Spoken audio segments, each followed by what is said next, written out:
Bonjour, en tant que vice-présidente du département de Seine-et-Marne en charge de l'environnement, je réaffirme notre engagement pour une transition énergétique ancrée dans les réalités locales.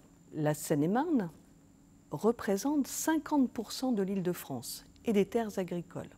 Aussi, l'agriculture est donc un acteur clé de la transition climatique en produisant du biométhane grâce à la méthanisation agricole. À ce jour, 46 sites sont en service, dont 43 unités agricoles, injectant 955 gigawattheures par an dans les réseaux, soit l'équivalent de 160 000 logements neufs chauffés au gaz ou 3 800 bus au biogène V. Lancée en 2020, la charte CAP-META 77 fédère 9 partenaires.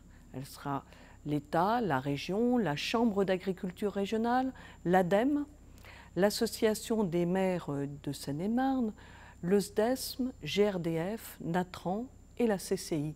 Deux objectifs: couvrir 75% des besoins résidentiels en gaz d'ici 2030 et développer une mobilité décarbonée au biogène V. La Seine-et-Marne est ainsi le premier département de France pour la quantité de biométhane injecté et du nombre d'unités de méthanisation.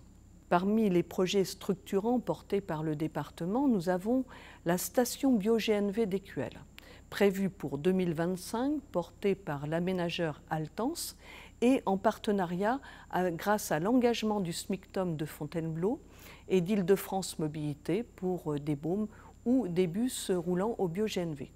Ce projet est donc au top pour la Seine-et-Marne, territorial, opérationnel, partenarial.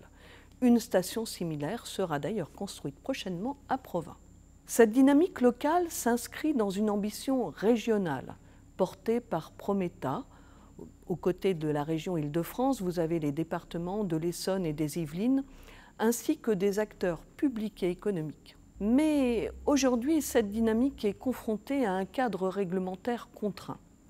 Le règlement CO2 européen écarte pour l'instant le bio-GNV de ces critères, ne retenant que les émissions à l'échappement sans prendre en compte l'analyse du cycle de vie. Au niveau national, les projets de stratégie nationale bas carbone 3 et de programmation pluriannuelle de l'énergie risquent de brider le développement de la filière alors même qu'une clause de revoyure européenne est prévue pour 2027. Le département de Seine-et-Marne appelle à ce que la France anticipe dès maintenant cette clause pour ne pas prendre de retard sur le reste de l'Europe. En Seine-et-Marne, nous sommes prêts à produire localement, à consommer sobrement et à rouler vertueusement.